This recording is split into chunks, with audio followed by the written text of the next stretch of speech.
자, 안녕하세요. 이번에 4회차 고등학교 3학년 모의고사 해설을 맡게 될 장우석 강사입니다.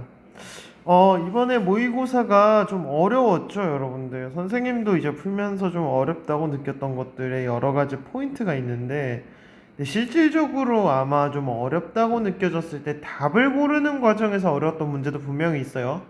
네, 답을 고르는 거 이상으로 일단 문장 자체가 의미하는 게 거의 다 은유적으로 비유적으로 표현한 문장들이 다수 출제돼 있던 포진돼 있던 문제들이 많다 보니까 여러분들 입장에서 확확 와닿는 명시적인 해석들이 안 되는 경우가 되게 많았을 텐데, 그럼에도 답을 고르는 데 있어서는 그렇게 어렵진 않았던 문제들도 있어요. 예를 들면 20번 같은 경우가 비유적 표현들이 간간히 섞여져 있지만 실질적으로 이 문제도 그저 이제 답을 고르는 입장에서만 봤을 때는 지문 자체는 굉장히 답은 심플하게 나올 수가 있었어요. 한번 볼까요?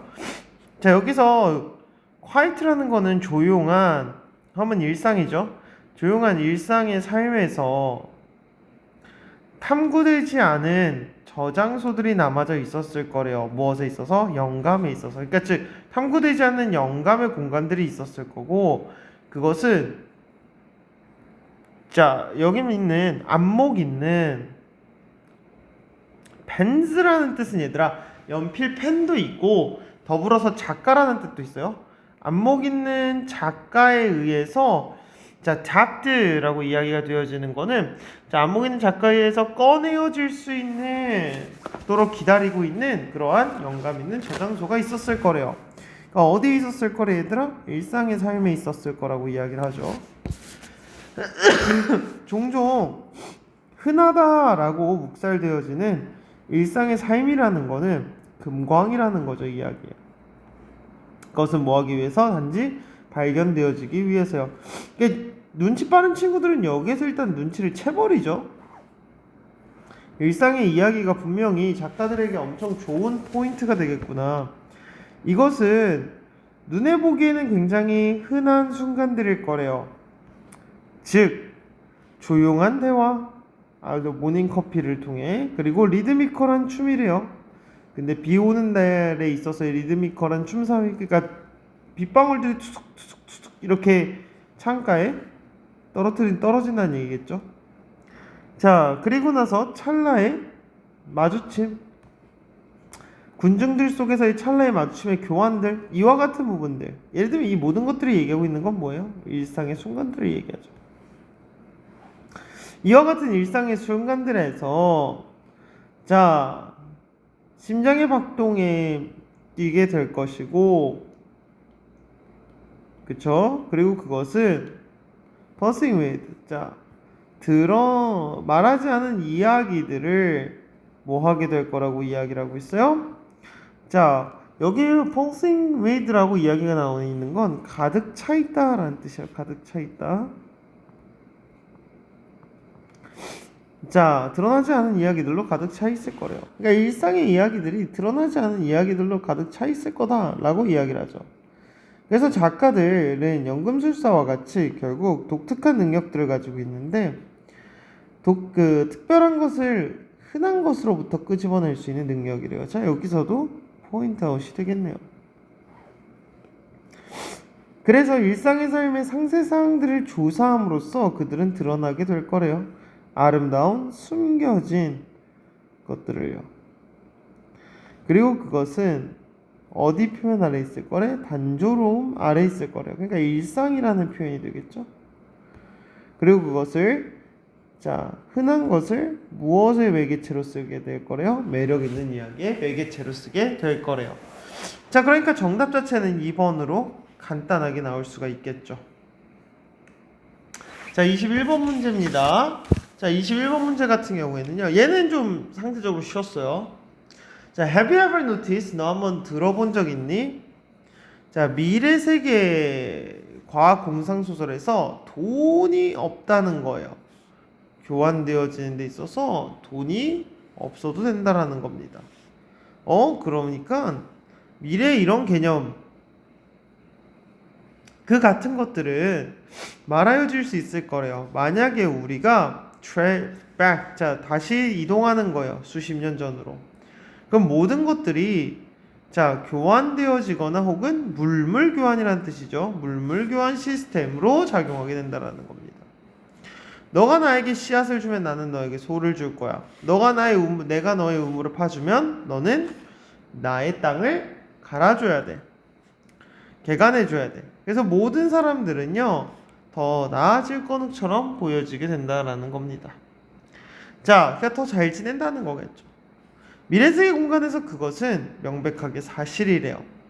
너는 절대 사람들이 기다리지 않을 거래요. 엔터프라이즈, 이거는 얘들아 대문자로 이야기가 되어져서 뭐 엔터프라이즈 호라고들 이야기들을 하는데 이거는 뭐 어딘가에서 인용되는 표현이 되겠죠. 핵심 키워드는 요거예요. 지급일, 다시 얘기하자면 우리나라 표현으로 조금 더 쉽게 표현하자면 월급 혹은 주급 뭐 이런 급여날을 기다리지 않아도 될 거래요.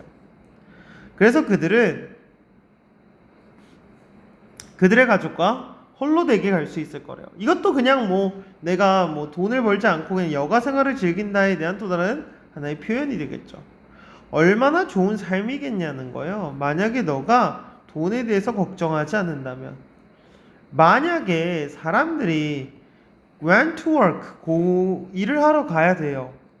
근데 그것이 그들이 단지 직업을 즐기기 위해서야. 뭐가 아니라 그들이 paycheck를 받아야 되는 게, 즉 급여를 받아야 돼서가 아니라요. 일을 즐기기 위해서라면 어떨까라는 거겠죠. 나는 칭찬한다는 겁니다. 어떤 사람들을요? 그 초록색 악마를 삶에서부터 지워낸 사람들이요. 녹색의 악이죠.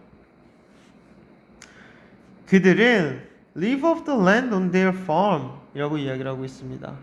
그들은 자신의 농장에서 땅에 의존해서 살던지 혹은 야생에서 살 거래요. 그들은 세계를 여행할 거래요. 그들의 보트로요.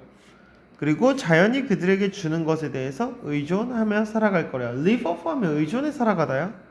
자, 그들은 삶을 위해서 일을 할 거래요. 돈을 위해서가 아니라, 즉 결국 여기서 계속 얘기하는 건 삶을 위해서 일을 하는 과정에 대한 이야기들을 똑같이 해주고 있죠.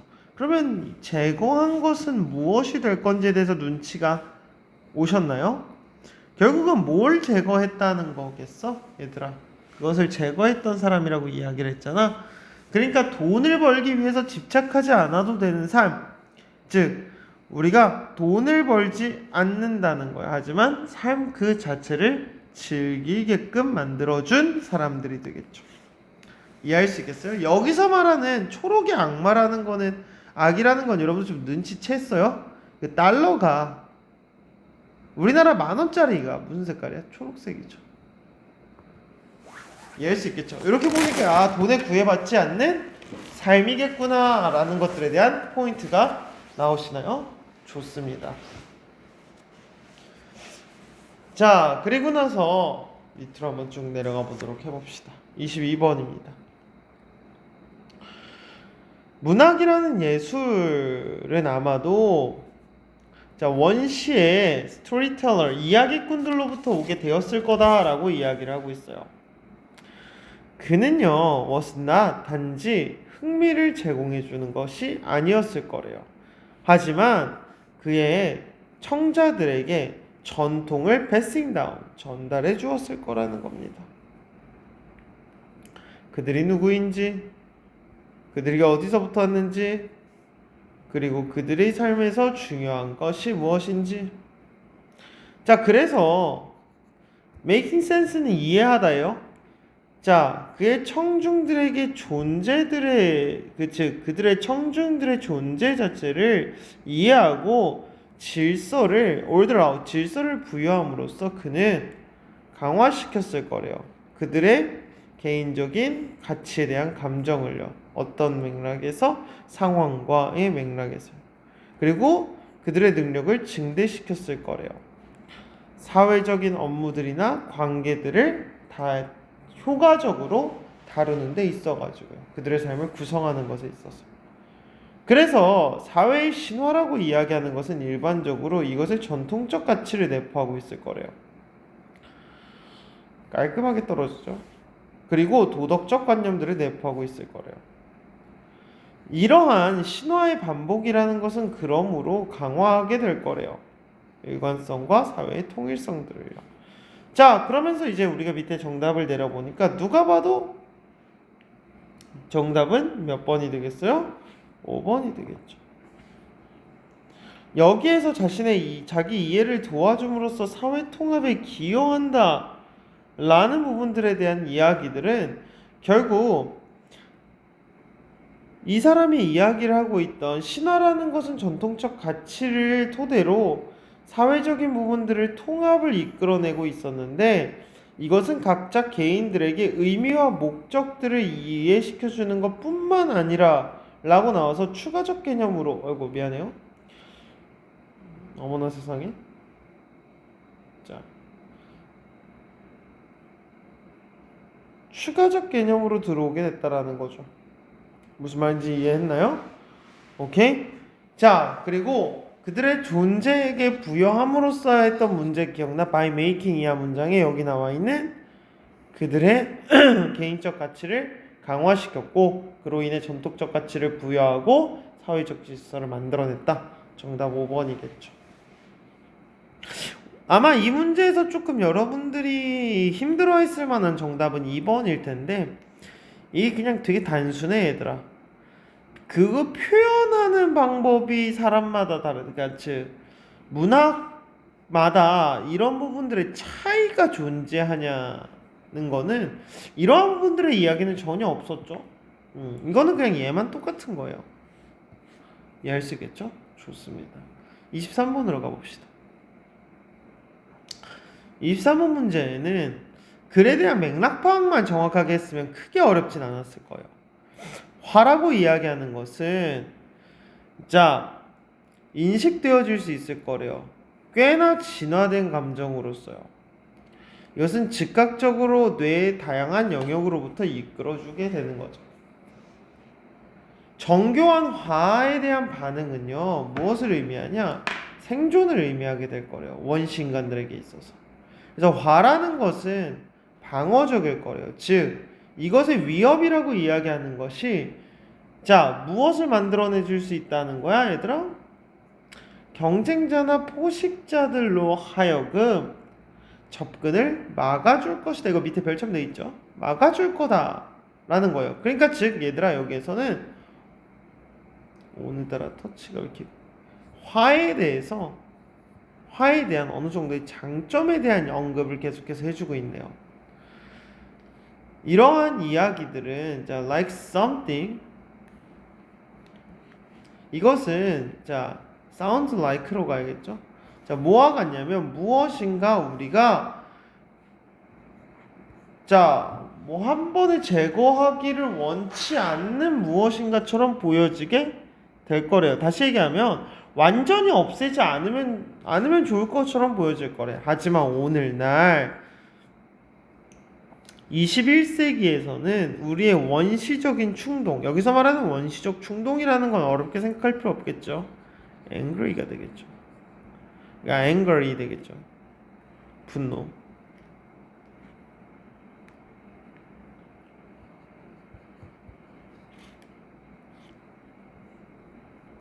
분노라는 것이 우리가 좋아하는 방식만을 제공해 주지 않을 거고요. 그리고 나서 이것은 장애가 되어질 수도 있을 거래요. 연구자들은 뭘 보여줬냐면 우리가 화가 났을 때 우리는 더욱더 정보를 놓치는 경향이 있을 거래요. 뭐 하는 것보다 우리가 두려울 때보다요. 그러니까 심지어 두려운 것만도 못하다는 거겠죠. 화가 났을 때. 오늘날에는 이것은 이해가 되어져 보일 거래요. 우리의 화가 난 뇌는요 너무 바쁠 거래. 우리 상대의 반응에 대해 평가하기에 너무 바쁠 거래요. is to busy ing죠. 하지만 오늘날의 세계에 있어가지고 자 텐트럼을 던져요. 자 우리가 이제 실질적으로 여기에서 이야기를 하고 있는 것들이 뭐냐면 자동차를 운행하는 데 있어가지고 왜 이래? sorry. 자, 자동차를 운행하는 것은 생존을 보장하지 못한다는 거예요. 괜찮아요? 화를 내는 게. 자, 그래서 고객 서비스에 있어가지고 대표나 담당자들을 얘기하는 거예요. 고객 서비스 담당자들에게 소리를 지르는 것은 is not scaring, 두려움을 주지 않는데요. 배고픈 포식자들에게 있어서. 그리고 너의 키보드를 부시는 거는 또한 너에게 그 힘에 대한 증거를 제공해 주지 않을 거야. 다시 얘기하면 화가 점점 더 뭐해진다, 얘들아? 무의미해진다. 그러니까 현대사회에서 화라는 거는 결코 도움이 되지 않을 거다. 정답은 1번이네. 쉽게 풀 수 있었던 문제네요. 23번에. 24번이 진짜 여러분들 입장에서 조금은 어려웠을 만한 문제예요. 24번 한번 간단하게 봅시다. 자, 인공지능을 설명 가능하게 만들겠다는 노력. 즉, 이것은 유럽연합의 일반적 데이터 방어 규정이라고 이야기를 하고 있는 일반 개인정보 보호 규정에서는 법에서는 자, 엄숙하게 진술되어져 있는 AI를 설명 가능하게 만들려는 요구는 결국 요구할 거래요. 질문되어줘야 되는 문제들을요. 즉, 누구에게 설명 가능하냐는 거예요. 다양한 이해 당사자들이죠. 자들은 다른 종류의 설명들을 찾게 될 거라는 겁니다. 그러니까 문제가 발생하게 되는데 심지어 상대적으로 단순한 대출 위험 평가 시스템에서도 문제가 생겨나게 될 거래요. 그러니까 이해 당사자들마다 각기 다르게 보고 있기 때문에 결국 우리가 누구에게 설명을 가능하느냐라고 이야기를 하면서 여기에는 이와 같은 예시가 들어오고 있죠. 소프트웨어 개발자들과 시스템의 운영자들은 원한대요. 그 설명을. 어떤 관점에 있어서? 건축가와 그 틀을 평가하는 입장에서요. 근데 최종 결정을 내리는 오피서예요. 그 사람은 최종 결정을 내리는 경험이 많은 그러한 오피서들은 아마도 원할 거래요. 자, 얼마나 다양한 요인들이 무게중심이 되어지는지에 있어서요. 시스템의 추천에 있어서. 그러니까 벌써부터 얘들아, 그 실질적인 소프트웨어가 하는 사람들은 이런 부분에서 설명을 원할 것이고, 대출을 하는 사람은 이런 부분에 있어서의 설명을 원할 것이고, 벌써부터 대립이 나타나기 시작하죠.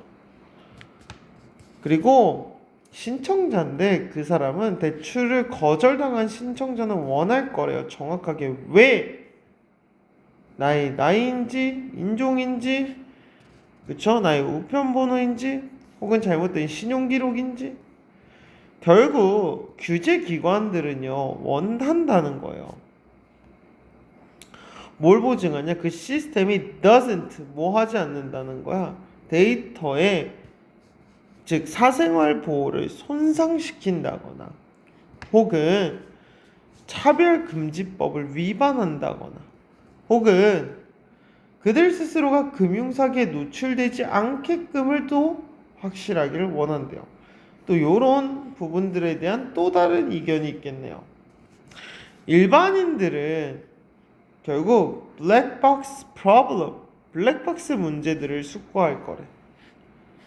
즉 AI 자체가 불투명하다라는 것과 같은 이 일반적인 것들은 알기를 원할 거래요. 왜 누군가가 이해할 수 없는 기계를 만들려고 하는지에 대해서. 결국은 핵심적인 키워드는 얘들아, 사람에 따라서 설명을 받고자 하는 부분들이 조금씩 다르기 때문에, 포커싱이 다르기 때문에 실질적으로 하나로 귀결시키기가 어렵다. 정답은 2번이겠네요. 다른 사용자들로부터 다양한 질문들이 나타나게 된다는 겁니다. 괜찮나요? 좋습니다. 내용 자체가 간단하지 않았어서 사실 정답률이 높지 않을 거라고 생각은 해요. 이 19번 같은 경우도 간만에 좀 어렵게 나왔죠. 1번에 이제 어나덜 같은 경우에는 얘들아 어차피 원띵과 이제 대척점에 있는 친구라서 쉽게 파악해도 되고, 2번은 이거 수거 표현 알고 있어야 돼요. It is no use ing 뭐뭐 소용없다. how 이하 문장에서 보니까 어차피 다른 사람들의 반응이고 가란티의 목적어기 때문에 문제되지 않을 거고, 여기서 start 같은 경우에는 여러분들 명령문이에요. 오해하시면 안 됩니다. coming back from the failure cannot be 이렇게 동사가 되는 거예요. 자, 5번 같은 경우가 committing을 주어로 잡았을 때 여기서부터 여기까지가 그냥 묶인다고 가정했을 때 대절이 어디까지 이어지냐면 여기까지 이어진다고 보시면 돼요. 그래서 여기 동사 자리입니다. 얘가 보어 자리고, 그래서 얘가 is로 바뀌어요. 이해할 수 있겠나요? 안 그러면 committing에 동사가 없어, 문장 전체에서.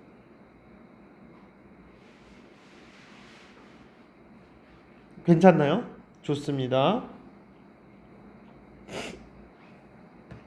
30번입니다. 우울한 기분이라는 것은 실질적으로 are not a problem, 문제가 아닐 거래요. 그 자체 가지고는요. 물론 그들은 difficult, 어려울 거래요. 그래서 어떤 누구도 그들을 좋아하지 않을 거래. 하지만 그들은 너를 해치지 않을 거래요. 만약 너가 what's going on, 무슨 일이 일어나는지를 안다면요.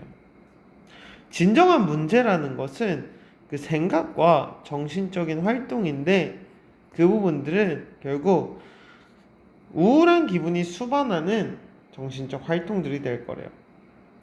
너가 우울한 기분이 되었을 때 너의 생각들이라는 거는요 부정적이게 될 거래요. 그리고 보장되어지지 않을 거고 비관적이게 될 거라는 겁니다. 그래서 너의 삶과 모든 것들이 안 좋아 보일 거래. 여기까지는 얘들아, 얘는 바로 뒤에 문장과 연결되는 거고, 얘도 앞에 문장들과 연결되는 거고. 너는 항상 제시할 수 있을 거래, 많은 이유들을. 왜 너가 feel so bad, 그렇게 나쁜지. 그리고 그런 너의 지지하고 너의 불행을 정당화할 수 있는 이유들을 항상 제시할 수 있을 거라는 거. 그러니까 너는 분명히 그렇게 행동하는데 스스로가 이유를 제시할 수도 있을 거라는 거예요. 너가 제시하는 게 무엇이든지 간에, 그리고 그것이 얼마나 정확한지와 관계없이, 혹은 얼마나 나빠 보이는 것들인지와 관계없이 이것은 너를 상처 입게 할 거래요. 재밌죠? 왜 그러냐? 그 이유들이라고 이야기하는 것이 우울한 감정에 불을 지피기 때문이래요. 자, 이유가 없다면 감정은 그저 지나칠 거래. 너가 이유를 무시하면요, 하지만 너의 우울한 감정은 지나치지 않을 거라. 어머나 세상에, 그냥 위에 문장이랑 완전 반대네. 여기 without 썼는데 그때는 지나치니까 이거는 without을 쓰면 안 되겠죠. 그렇죠. 묵살하다가 아니라, dismiss하면 묵살하다, 묵인하다가 아니라 받아들이다, 뭐 허용하다, 이렇게 보시면 되겠죠. 좋습니다. 자, 우리 31번으로 한번 가보도록 해봅시다. 자, 31번입니다. 결정적으로, 자, 자유민주주의라고 이야기하는 것은 단지 어떤 방식이 아니냐면 deciding who runs the state, 자, 누가 국가를 운영하는지에 대한 것을 결정하는 방식이 아니래요. 자, 또한 이것은 바로 그것이다. 무엇이냐면 용어라고 이야기하는 것이 정의할 수 있다는 겁니다. 자, 이 국가가 어떤 종류인지, 이것이 어떤 국가인지에 대한 종류를 정의하기도 한대요. 그러니까 자유민주주의라고 이야기하는 거는 분명하게 누가 국가를 운영하는지를 결정하기도 하지만 실질적으로 그 국가의 종류가 무엇인지를 결정하기도 한다라고 이야기를 합니다. 존 스튜어트 밀은요 뭐라고 주장했냐면, 그의 이 저서에서, 자, 민주주의라고 이야기하는 것은 혹은 그래야만 한다는 겁니다. 무엇으로 특징되어져야 돼요? 자유로운 담론으로서 특징되어져야 된대요. 자, 반면에 not merely 단지 자 소수의 개인들, 그러니까 즉 여기서 말하는 자 insufficient이라고 이야기하면 연달아 잇따라라는 잇따라 소수의 개인들이 아니라 전체적인 군중이어야 된다고 이야기를 하고 있습니다. 자, 그러니까 포인트가 뭐냐면 우리가 이제 민주주의라고 이야기하는 것은 단지 소수의 개인들에 의해서 좌지우지되는 것이 아니라 전체적인 대중들에 의해서 논의되고 담론되어져야 된다. 어느 정도 범위에 의해서 그 정부의 참여자들과 그리고 이러한 자 인스트럭션이라고 여기서 이야기하는 것은 뭐 지시나 그쵸? 자 어떤 정신적인 연습들과 같은 부분들, 자 정신적인 훈련들 이와 같은 부분들에 있어 가지고의 공유자들도 되어야 된다고 이야기를 하고 있습니다. 그러니 여기서 얘기하고 있는 것들은 뭐냐면 자 전체적인 그 대중들이 결국은 뭐가 되어줘야 된다? 참여자가 되어줘야 된다는 걸 정부에, 그리고 공유자가 되어줘야 된다는 겁니다. 물론 전체는 다 할 수 없으니까 당연히 이 사람 입장에서도 한 발 뺀 거죠. 어느 정도 범위 내에서. 자, 그리고 나서 자유민주주의가 작용하기 위해서는 시민들은요 무조건적으로 자 어떤 자격이 부여받아줘야 되냐, 그들의 의견을 표현할 수 있어야 되고요. 그리고 동료 시민들, 그러니까 주변 시민들이 무조건 준비되어져야 된대요. 그 의견을 받아들일 수 있는 준비가 되어져야 된대요. 근데 어떤 경우 tolerate라는 단어를 썼기 때문에 그들이 동의하지 않는 의견들도 용인해 줄 수 있을 준비가 되어져야 된다라는 겁니다. 민주주의에 대한 기본적인 정의를 하는 거죠. 그러니까 다수가 자유롭게 논의할 수 있어야 된다.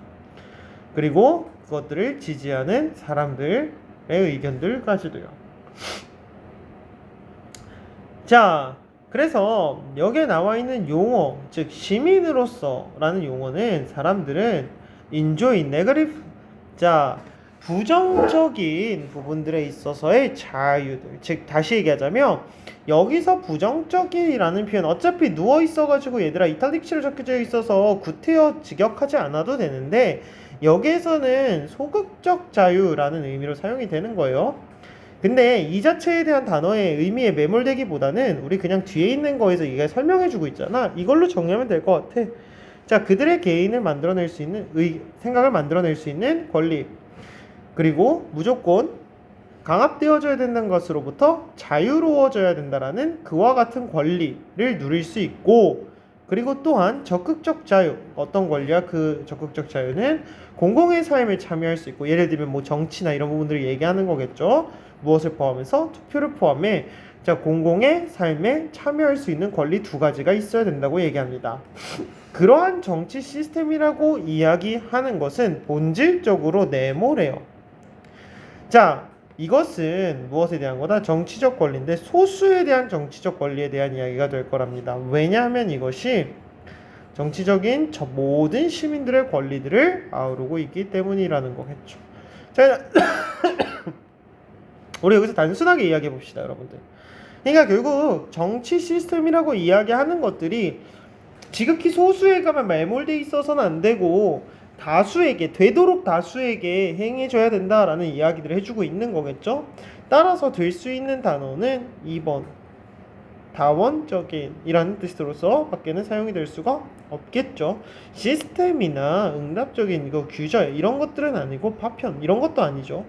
그러니까 여러 사람들, 얘들아 이거 플러럴이라는 단어 알지? 얘들아 복수형 만들 때 그 단어잖아. 그러니까 여러 방향들이 있었어야 된다. 그러니까 여러 명들이 모여져 있어야 된다라는 이야기가 되는 겁니다. 괜찮나요? 좋습니다. 크게 어렵지는 않았을 거라고 생각해요.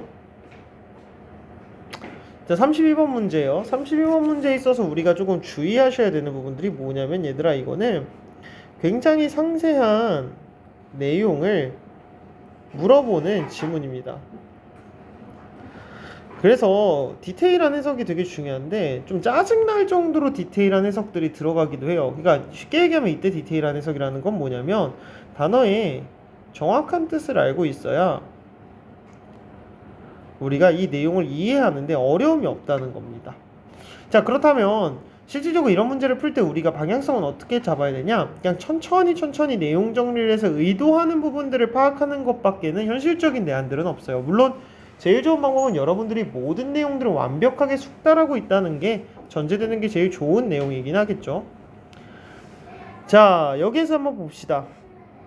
충분히 많은 지방의 비축량들을 가지는 것에 대한 중요성은 명백할 거래요. 특히 자, 황제 펭귄의 새끼들에게 있어가지고 여기서 칙스라고 이야기하는 거는 얘들아 새끼라는 의미가 되는 겁니다. 애기들. 자, 이러한 종들은요, 자, 드문, 즉 흔하지 않은, 그러니까 즉 종종 하지 않는 거죠. 얘들아 드문 번식을 가지고 번식 기간을 가질 거래요. 그 점에서 이것은 지속될 거래. 1년 이상, 즉 번식기가 1년 이상 지속되고 있다라는 거겠죠. 이것은 번식할 거래요. 어디에서? 남극연안 부근에서요. 자, 남쪽 반구의 여름 동안에는 그 부모들은 아기들에게 즉각적으로 먹이를 줄 수 있을 거래. 자, 그러니까 지금 여기에서부터 지금 빌드업되고 있는 게 결국 아이들에 대한 양육에 대한 이야기로 빌드업되고 있다는 거 보이시죠? 그러니까 위에는 실질적으로 지방 비축량이 과연 무엇에 있어서 좋을까? 그리고 우리가 그 먹이를 주는 기관들에 대한 드문 기관을 가진다라는 것들이 아직 우리 머릿속에 뭔가 한계되어져 있었다면 여기서 조금씩 하나씩 맞춰주고 있습니다. 일단은 첫 번째 기간이 나왔네요. 자, 여름 기간 동안에 그 부모들은 자, 그 어린아이들에게 즉각적으로 먹이를 줄 수 있고, 가을에는 이용 가능한 음식들, 다시 얘기하자면 그 먹이를 주는 땅 주변에 이용 가능한 음식들이 줄어들게 될 거고, 두 부모들은 그 땅, 그 섬을 떠나고, 그리고 겨울 동안 먹이를 줄 수, 그러니까 즉 먹이를 먹을 수 있는 지역으로 출발하게 된다라고 이야기하고 있어요. 그랬을 때 어린 아이들은요, 여전히 솜털이 나 있고, 이것은 물에 들어갈 수가 없다라고 이야기를 하고 있어요. 그러니까 여기서 말하고자 하는 이 정의가 얘들아, 애기가 귀엽다 이런 얘기를 하자는 게 아니라 실질적으로 뭐가 됐나? 부모를 따라갈 수 있다 없다? 부모를 따라갈 수 없다는 얘기예요.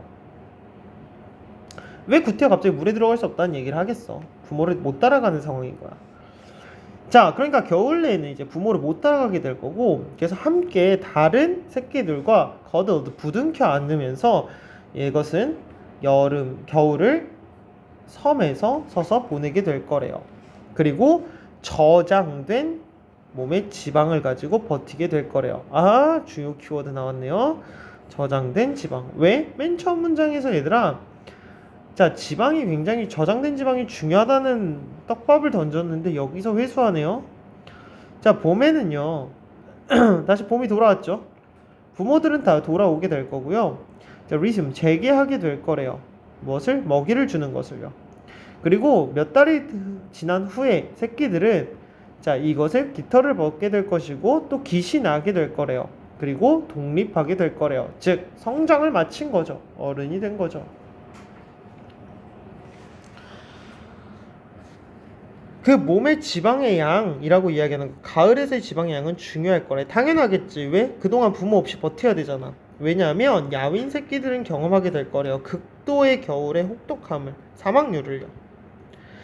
그래서 성공적인 먹이를 먹고 난 이후에 몇몇 부모들은 또 다른 아기들을 낳으려고 할 거래. 비록 자, 먹이를 지속할 수 있는 계절이 몇 달이 이미 지났을지라도, 즉 시간 촉박하게 되었을지라도 또 다른 아기를 기르려고 할 거래. 근데 그러한 늦은 먹이를 주는 것들에 대한 시도는 실질적으로 거의 다 실패하게 될 거래. 왜 그러겠어? 그냥 간단하게 얘기하자. 지방 축적이 돼, 안 돼? 축적이 안 돼. 지방 축적 안 되면 어떻게 돼? 겨울 날 수 있어, 없어? 겨울 날 수 없죠.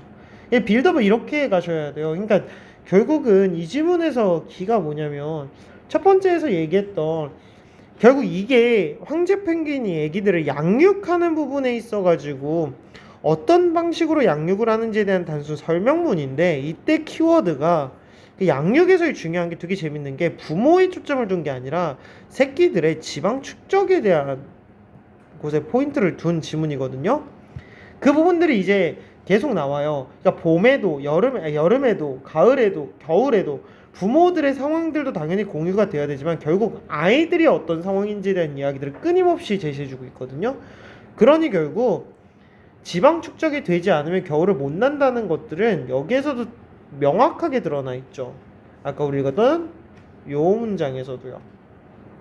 그렇기에 결국 늦은 그런 새끼들은 뭐 어떤 문제가 일어나게 되는 거예요?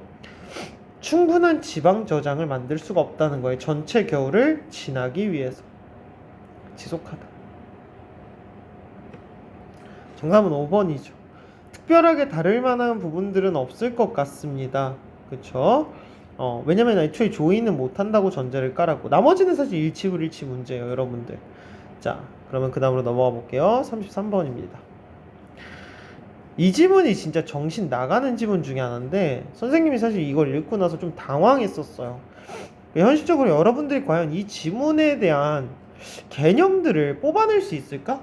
그러니까 현실적으로 우리 재학생인 여러분들이 이 지문에 대한 개념을 뽑아내고 그것들을 시간 내에 정의할 수 있을까? 이 부분에 대해서 선생님은 아마 해설 강의를 찍으면서도 확신은 없을 것 같아요. 그래서 여러분들도 이거 문제를 푸실 때 초점을 두시는 게 그냥 이런 지문이구나 라는 초점을 두시면 좋을 것 같아요. 차라리 32번 같은 경우에는 얘가 방향을 지시하고 있는 부분들이 명확해. 그리고 34번도 이따가 설명하겠지만 이 34번도 내용이 어렵거든. 굉장히 추상적이거든. 32번은 설명문이라 어렵고 34번도 똑같이 33번처럼 추상적인 개념들에 대한 이야기들을 해주는데 그래도 34번 또한도 이끄는 가이딩 해주는 방향은 좀 명확해요. 근데 33번은 그 부분조차도 굉장히 모호합니다.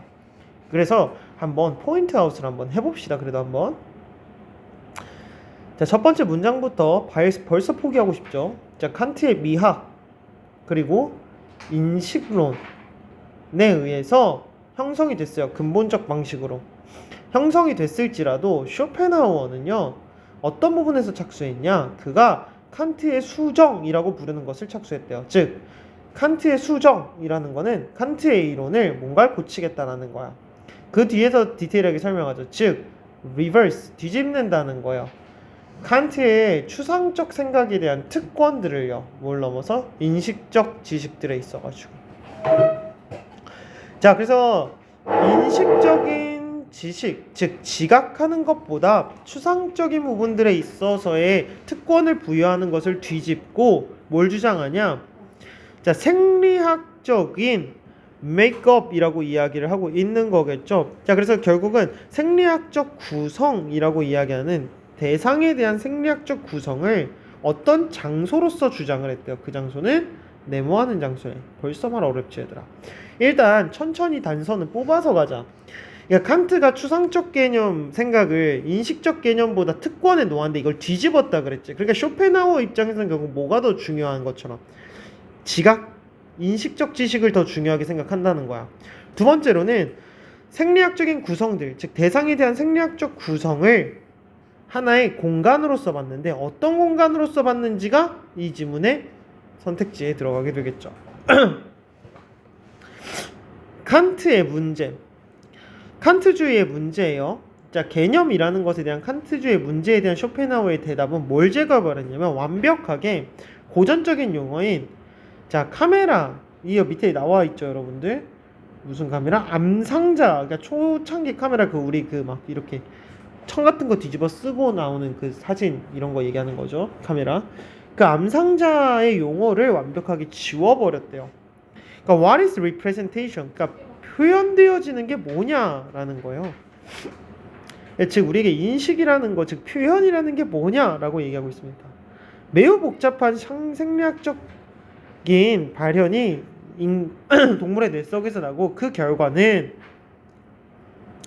의식이라는 겁니다. 사진과 이미지들이 그 지점에 있는 것에 대한 의식이 될 거다라고 이야기를 하고 있습니다.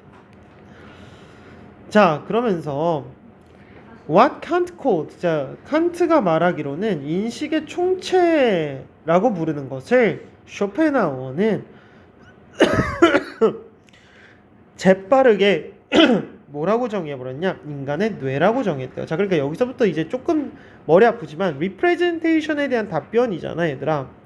이 부분에 대해서는 굉장히 복잡한 생리학적 발현이 어디에서? 동물의 뇌에서 일어나게 될 것이고, 그 결과는 의식적으로 사진과 이미지를 인식하게 될 거래요.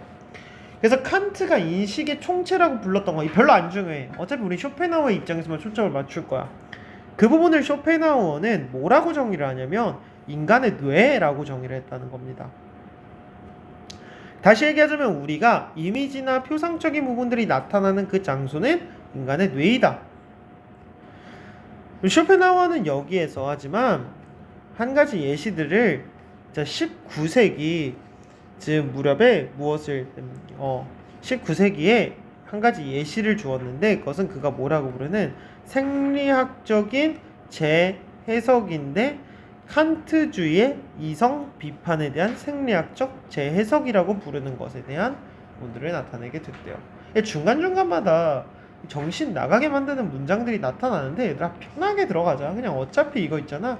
쇼펜하우어가 그랬다라는 겁니다. 우리에게 지금 문제를 풀 때 중요한 내용은 여기에 전혀 없어요. 그는 뭐라고 말했냐? 철학이라고 이야기하는 거. 칸트주의와 같은 철학들, 그 철학은 무엇을 무시했냐면 전반적인 생리학적 관점을 무시했다는 거예요. 그것은 너무 일방향적이고 그러므로 부적합하다라고 이야기했어요. 근데 여기서 우리가 잠깐만 멈춰보자. 일단 부정적 어구가 나온 건 아는데 그 칸트의 주 이론이 부적합하다라고 쇼펜하우어가 주장하는 가장 큰 이유가 뭐야? 생리학적 관점을 무시했기 때문이겠죠. 그래서 이것은 무엇을 놓게 됐냐? 헤아릴 수 없는 틈들을 격차를 놓게 됐다는 겁니다. 철학과 생리학적 지식에서요. 그리고 그곳에서 우리는 절대 만족할 수 없대요. 그러니 쇼펜하우어 입장에서 생리학적인 부분들이 중요한데 그 생리학적인 부분들에서의 우리가 그 이미지와 상각들이 표현되어지는 즉 우리가 이 인식이라고 칸트가 불렀던 그 부분들은 결국은 어디가 되게 되겠다? 뇌라고 이야기를 했다라는 것밖에 없어요. 밑에 거는 생리학적인 부분들 중요해. 생리학적인 부분들 중요해. 논리학 단순히 우리가 형이상학적인 추상적 개념 말고 정말 우리가 머릿속에 혹은 우리가 눈에 보여지는 그리고 우리 인간 몸의 메커니즘으로 작용할 수 있는 것들에 대한 해석이 필요해. 그 부분에 있어서 인간은 그거를 담당하는 부분이 뇌야 라고 여기서 정의를 내려주죠.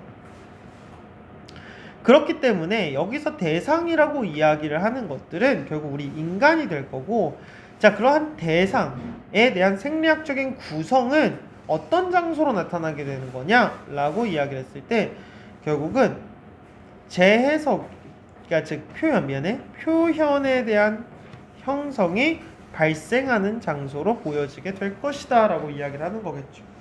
인식적 경험들을 정당화하는 건 아닐 거고 추상적 아이디어가 존재한다라는 건 안 되지. 쇼펜하우어 입장에서는 그리고 인식에 대한 독특함을 인정하는 것에 독특성을 인정하는 것이 아니라 생리학적인 특징들을 인식하는 거죠. 뇌에 대한 인지적 과정이 딜레이 된다라는 건 아니죠. 이 얘기는 아예 얘들아 논외의 얘기지. 그러니까 될 수 있는 거는 2번밖에 없어요. 실질적으로 해석이 발생하는 바로 그 공간이 생리학적 공간. 다시 얘기하자면 우리의 생리학적 특징인 공간이 될 것이다. 이게 핵심이죠. 어렵죠? 저도 어려웠어요. 여러분들 그냥 편하게 읽으시면 될 것 같습니다. 결국 답을 고르는 거는 제가 밑줄 친 부분들에 있어서 초점을 두셔가지고 답을 고르시는 게 제일 깔끔하고요. 여기서 말하는 칸트의 이론이라고 이야기하는 거, 쇼펜하우어의 이론을 여러분들이 이거를 제가 그냥 제 배경 지식 선에서 설명을 드리자면 칸트는 결국 그 사물에 대한 표현이나 인상이나 그거에 대한 부분들이 결국 추상적인 개념들, 다시 얘기하자면 우리 인간만이 가지고 있는 추상적인 상상을 할 수 있는 특권으로서 보게 돼요. 그러니까 그러니까 책상을 인식하고 의자를 인식하고 어떠한 상황을 인식하고 물체를 인식하는 것에 있어서 그래서 칸트는 그렇기 때문에 인간의 그러한 비판적 사고 능력들을 굉장히 높게 평가하거든요. 여기서 배경 지식이에요, 여러분들.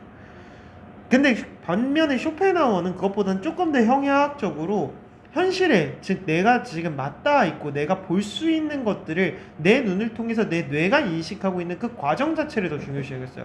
즉 책상이라는 것은 내 눈앞에 있고 내 뇌에 있기 때문에 이것들이 실질적으로 인식이 되는 거고, 그 인식적인 부분들이 우선이 돼야 되는 거지, 이거를 토대로 어떤 추상적인 개념들이나 생각들이 먼저 우선되어져서는 안 된다라는 이야기입니다. 어렵죠. 이거 윤리와 사상한 친구들도 어려울 만한 내용이에요. 여기까지 일단은 정리하도록 하고요. 이 지문은 여러분들이 조금 더 딥하게 알고 싶다면 아마 좀 인터넷 서칭을 하거나 하시는 게 조금 더 도움이 될 거예요. 현실적으로는 이제 영어 지문에서 나와 있는 것들은 결국 쇼펜하우어가 칸트를 비판하는 내용들, 그리고 그 답의 근거들은 밑줄 쳐져 있는 대로 보겠습니다.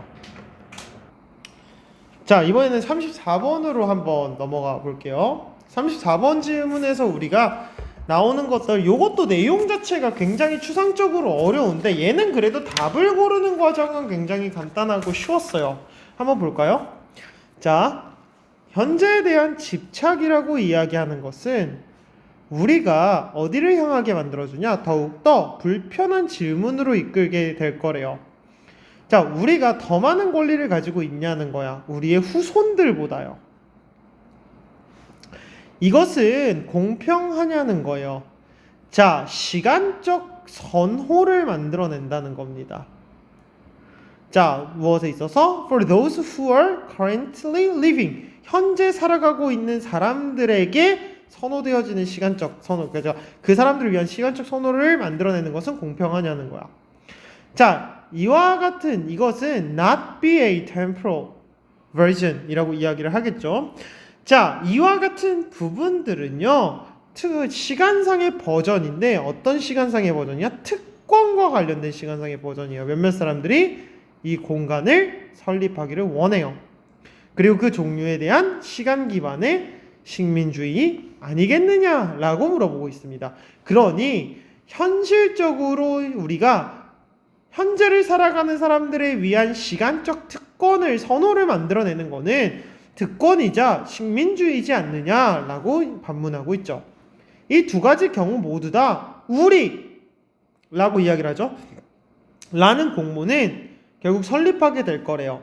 여기서 이 단어 잘 기억해야 돼요. at the expense of, 희생하여. 자, 제3자를 희생하여 설립되어지게 될 거래요. 즉, 만약에 공간적인 배타주의에서 제3자가 외부인이라면 시간적인 실질적인 제국주의 내에서 이것은 다음 세대가 될 거라는 거야. 어떤 걸 지불하는 것이? 우리의 선호에 대한 비용을 지불하는 것이. 그러니 시간을 우리 기준에서만 맞춘다면 결국 그렇게 해서 만들어지는, 발생하는 비용은 우리가 감당한다? 미래 세대가 감당한다? 미래 세대가 감당하게 될 것이다. 이것은 정확하게 발생하는 건데 언제? 시간적 지평선이 좁아질 때 발생할 거래요. 즉, 이것을 우리가 뭐라고 이야기를 하고 있는 거냐면, 자, 살고 있는 자들에 대한 연합이다라고 분류되어지는 이 부분들은 뭘 형성하는 경향이 있어요? 진정한 우위를 가지고 있다는 겁니다. 현재 세대에 있어서 미래 세대들보다요. 그 놀라운 점, 즉 독일 철학자인 임마누엘 칸트가 느끼기에 그가 관찰했을 때 어떻게 이전의 세대들이 자 얼마나 열심히 자 이후의 세대를 위해 일을 했는지를 관찰했던 그 놀라움은 현재 뒤집혔대요. 그러니까 예전에는 과거 세대가 현재 세대를 위해서 무언가를 열심히 해줬잖아. 근데 그게 뒤집혔대. 그럼 여기서 과거 세대의 역할은 지금 우리 누가 하고 있어? 현재 세대가 하고 있지. 그럼 현재 세대가 미래 세대를 위해서 일하는 거야? 아니지. 현재 세대가 미래를 착취하고 있는 구조가 되겠죠. 그래서 그 반대는 오늘날 사실처럼 보일 거래요. 그래서 현재의 시간을 절대적으로 만들면서 우리는 결국 뭘 만들게 된다? 미래 세대들이 비자발적으로 우리를 위해 일을 하게끔 만들게 될 것이다. 그러니까 결국 미래 세대를 착취할 것이다. 이런 식의 표현으로 들어간다면 굉장히 쉽게 풀 수 있는 부분이겠죠. 넘어가도 될까요? 좋습니다. 이제 35번 문제로 가봅시다. 35번은 쉬웠죠? 역시나. 우리가 요가를 연습할 때 우리는 수행할 거래요. 다른 방식들을요. 무엇에 있어서? 우리 몸에 존재하고 있는 부분의 다른 방식이에요. 그리고 신체적인 모양에 대한 다른 부분이에요. 그리고 감정적인 상태에 있어서요. 때때로 이것은 무엇을 의미하냐? Trying on new way, 새로운 방식들을 시도하는 건데 우리 스스로를 올리고 우리 스스로를 안락화시키는 데 있어서, 그러니까 안정시키는 데 있어서의 새로운 방식들을 시도하게 될 거래요.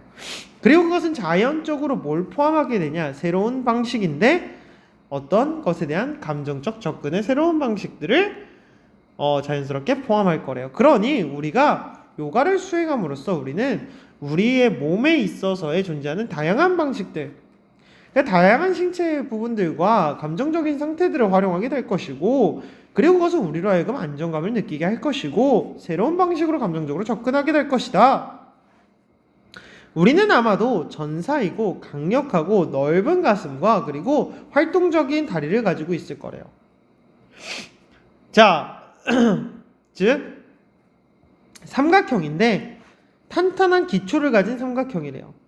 그래서 자, 땅을 파고드는 쟁기 혹은 우리의 인상적인 강함과 유연함을 보여주는 공작새가 되어질 수도 있을 거라는 겁니다. 자, 그러니 우리가 뭐가 될 수도 있고 전사가 되어질 수도 있고, 자, 잘 들어봐 얘들아. 우리는 전사가 되어질 수도 있고 쟁기가 되어질 수도 있고 공작새가 되어질 수도 있다. 다시 얘기하면 여러 가지 다양한 방식으로 우리를 표현해낼 수 있을 것이다. Just like, 자, 뭐와 같이? 자, 근육의 긴장도와 같이, 얘들아, 이러한 포즈를 이 포즈는 위에 나와 있는 전사, 쟁기, 공작새와 같은 이 포즈를 연습하는 것이 문자 그대로 훈련하는 거래요. 그렇게 되어지기 위한 방식으로요. 그리고 우리로 하여금 우리에게 더 큰 넓은 범주의 신체적, 감정적 표현을 만들어 주게 될 거라고 이야기를 하고 있습니다. 자, 여기서 alternatively는 얘들아 그렇지 않으면으로 해석하셔야 돼요. 그렇지 않으면 우리는 can train, 훈련할 수 있을 거래요. 몸의 스트레스들을 뭐함으로써 차분한 감정들을 유지하면서 스트레스를 견디는 또 다른 훈련을 할 수도 있을 거래. 그러니까 이와 같은 부분들이 없다면, 자, 근데 반면 요가 학교는 다양할 거래요. 강조하는 분들이 그들이 무엇에 있어서 몸에 적절한 위치를 하는 것에 대한 다양한 부분의 강조에 있어서 다양하게 됐겠지만 모든 학교는 최소한 기본적인 포즈의 구조의 이해를 만들어 줄 거래. 갑자기 요가 학교? 조금 더 읽어볼까? 몸의 모양과 생각의 패턴이라는 것이 함께 훈련되어지는 것과 마찬가지로 계속해서 여기는 이제 훈련에 관련된 이야기를 하고 있죠. 학교에 대한 이야기는 약간의 논의 지문이 되겠네요. 됐나요? 요가 훈련이 우리에게 미치는 영향과 학교에서 요가 훈련 어떻게 하는지는 완전 다른 결이죠, 여러분들. 자, 36번 질문입니다. 이 상대적으로 순서 문제들은 조금 쉬웠어요. 확실히 빈칸이 어렵다 보니까 순서 쪽은 상대적으로 좀 쉽게 나온 느낌이에요. 자, 정원을 가꾸는 것은 다양한 생리학적인 이점들을 정원사에게 가져다 줄 건데 거기에는 감각적 기쁨이 있을 거래요. 즉 냄새나 고요함, 색감과 같은 경우에 있어서요. 그러한 기쁨들은 또한 우리를 더욱더 깊은 정원의 참여로 이끌어내게 될 거래요. 너무 매력적이네요. 그래도 계속 읽어보는 거예요. 자, 꽃을 피는 것은 누군가의 관심을 끌어낼 수 있을 거래요. 그리고 그것은 trees expanses of the grass. 자, 나무가 되어줄 수도 있고요. 그리고 초목으로까지 확장될 수도 드넓은 잔디가 할 수도 있을 거래요. 즉 특정한 정원의 공간들은요 아마도 아름답지 않을 거래, 전통적 관점에서는. 하지만 자, 으스러진 달팽이 껍질이나 썩은 비료들 또한도 우리를 사로잡을 수 있을 거라는 겁니다. 그러니까 전통적 관점에서는 예쁘지 않지만 결국 이 부분들 모두가 우리의 굉장히 큰 매력으로 다가온다는 얘기를 해주고 있죠. 데이비드 쿠퍼는요, 자, 우리의 능력을 취했는데 그것은 정원을 감상하는데 흥미롭지 않은 방식으로 감상하는 겁니다. 자, 무엇에 있어서요? 여기서는 사욕이 없다라고 해석해야 되죠. 사욕이 없이, 사욕이 없는 방식으로요. 뭐요? 그것을 하나의 미덕으로서 인식했대요. 그래서 윌리엄 제임스는 자, 생리학적인 이점들, 비자발적 관심에 대한 생리학적 이점을 만들어냈고, 자, 우리는 발견할 수 있을 거래요. 우리 스스로가 단지 튤립을 보게 된다는 겁니다. 자, 무엇에 있어서요? 자, 모종삽으로 무언가를 찾는 것 있을 때 아니라 그냥 튤립을 바라보고 있을 때 비자발적 주의 집중이 생긴다는 거예요. 이건 좀 멀리 가 있죠? 꽃이라고 이야기하는 것은 자, 그것이 썩어서 비료가 되든 꽃이라는 것 또한도 그렇게 될 것이고, 그것은 뭐 때문이 아니다. 이것을 얻어낼 수 있는 상들, 예를 들면 미래의 이점들, 그 비료가 정원에 가져다줄 이점들 때문에가 아니라 오히려 누군가의 감상이라는 것이 그 자체이기 때문이라는 거예요. 그래서 프리탈리아 꽃, 그리고 펌킨, 호박, 혹은 자, 부스러진 갈색 질감이 있는 것들, 예를 들면 비료 얘기하는 거겠죠.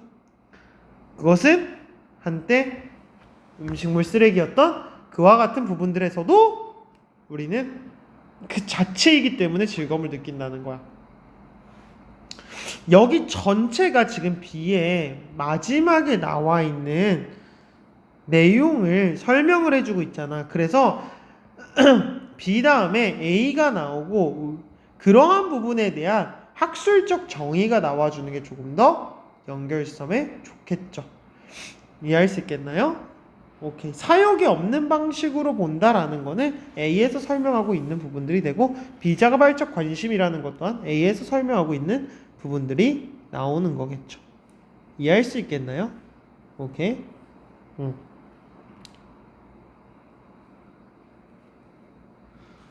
좋습니다. 자, 그 다음. 그러니까 여기서 이 사욕이 없는 방식을 조금 더 빌드업해주면 요거야, 얘들아.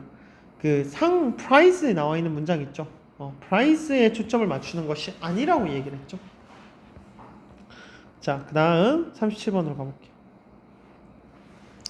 터키계 미국 심리학자인 이 사람의 실험, 즉, 그 집단 간의 태도와 행동에서의 실험에서 11살짜리 소년들을 두 집단으로 나눴어요. 여름 캠프에서. 그랬을 때 감정적인 어떤 헌신들과 몰입이죠. 여기서는 몰입으로 보시면 좋을까? 헌신도 괜찮아. 감정적인 몰입과 그리고 감정적인 단단함, 즉 연대가 굉장히 강하게 나타났다는 겁니다. 자, 그러나 이 사람이 그 두 집단을 경쟁하게끔 했대요. 희귀한 자원으로. 자, 그랬을 때 실질적으로 적대감이라는 것이, 그 집단들 사이 적대감이 자, 굉장히 강하게 치열해지기 시작했다는 겁니다. 각 소년들에게 있어서 그의 개인적인 모델들이 다른 집단에 있거나 심지어 이전에 친구였던 애들이 있어도 결국 둘이 비방하게끔 돌아서게 된다는 겁니다.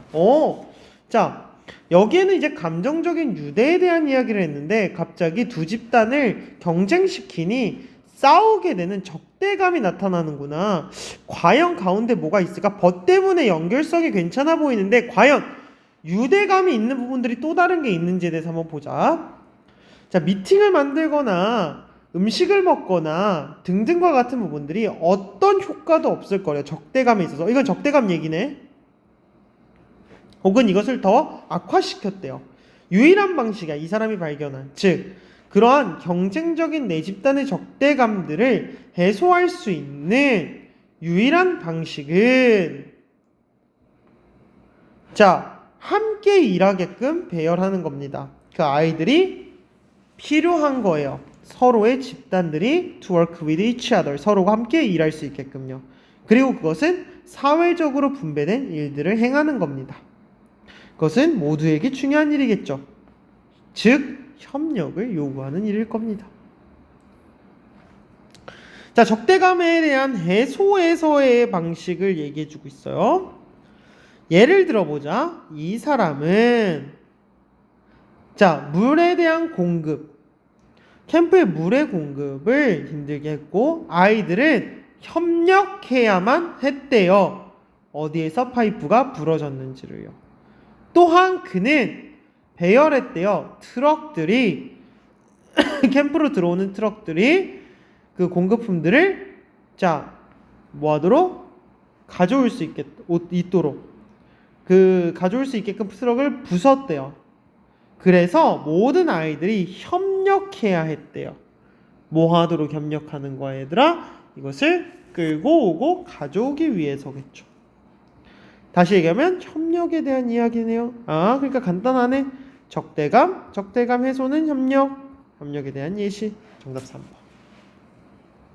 괜찮나요? 좋습니다.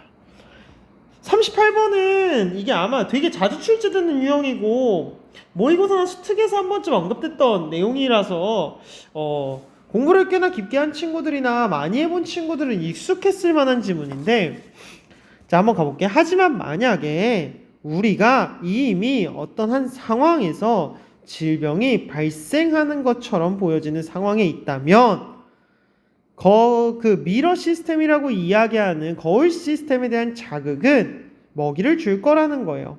예측되는 메커니즘에 대한 calculations, 시뮬레이션의 예측 계산에 반영될 거래요. 그리고 만들어내고 과장할 거래요. 노시보 반응을요.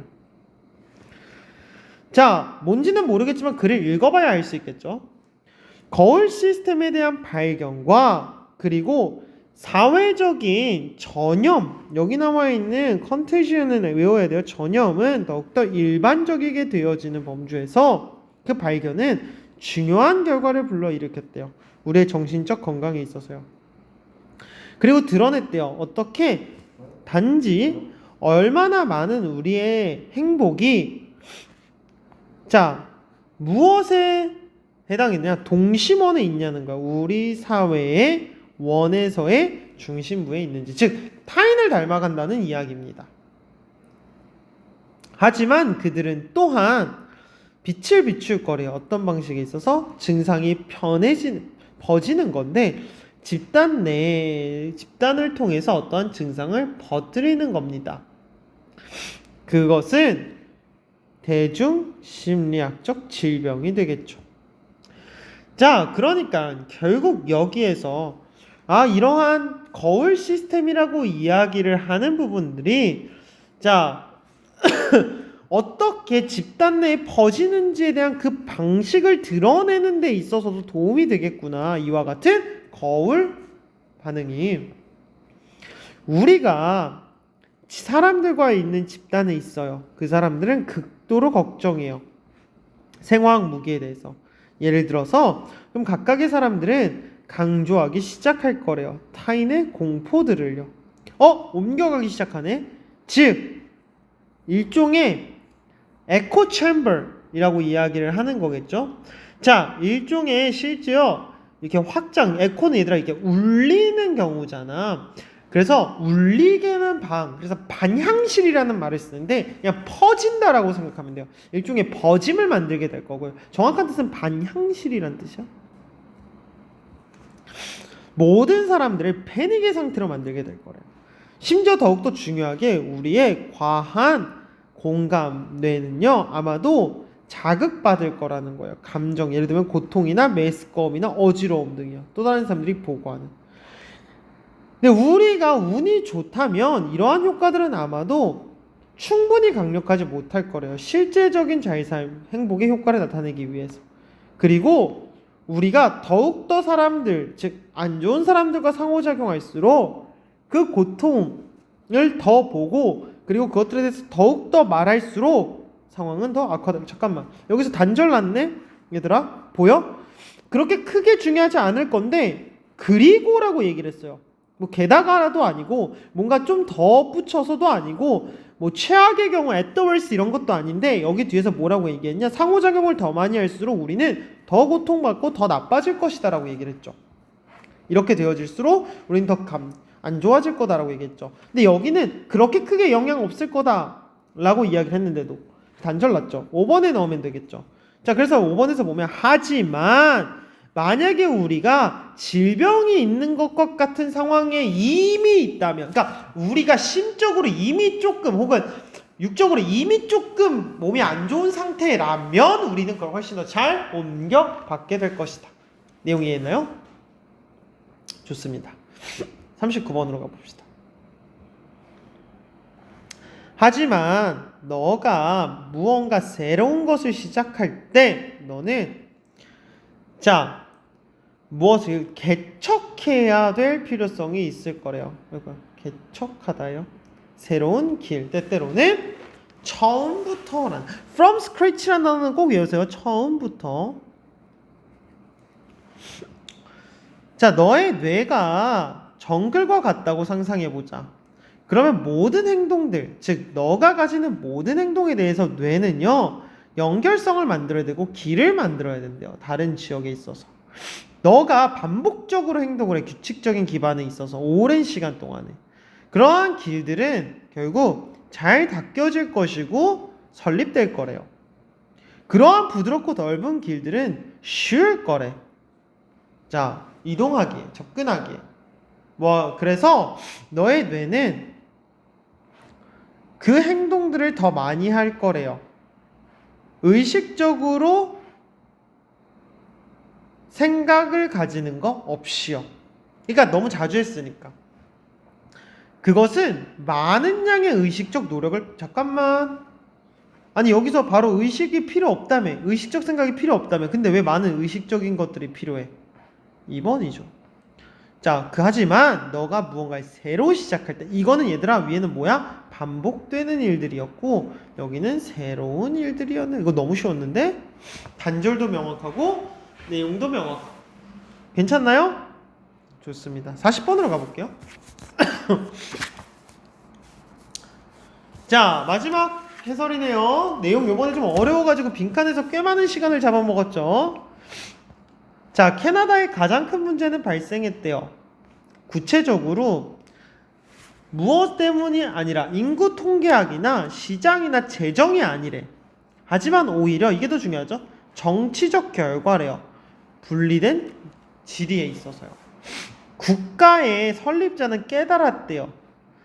통일된 정부의 종류, 그것은 프랑스나 잠시만요. 갑자기 이상하게 튀어나오네.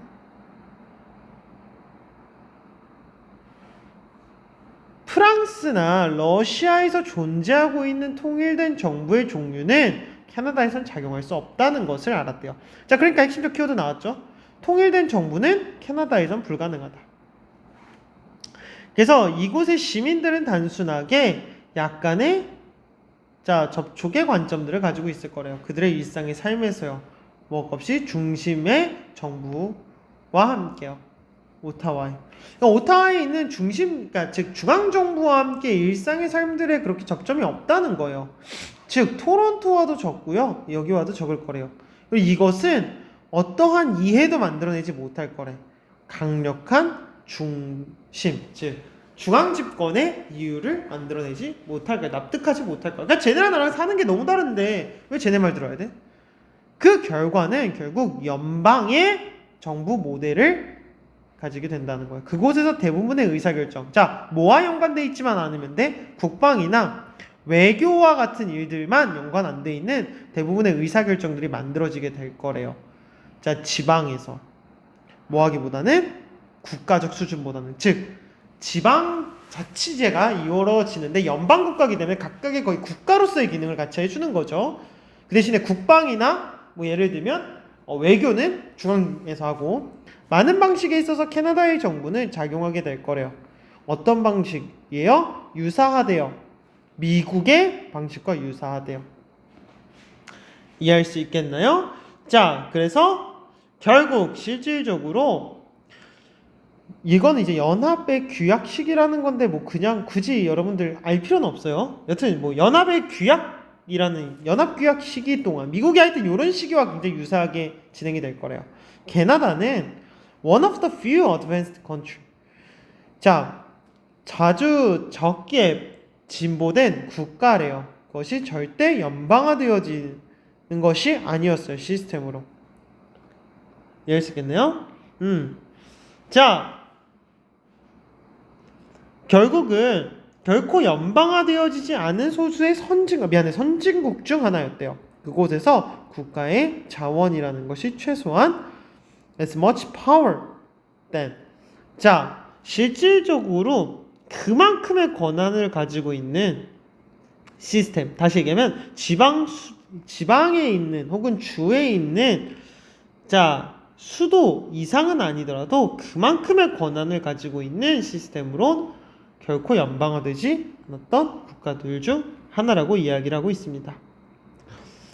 자, 결국은 얘들아 강력한 중앙집권의 의미가 없어서 국방이나 외교 문제와 상관없는 거는 지방 차원에서 이루어지게끔 만들어졌다고 했죠. 그쵸?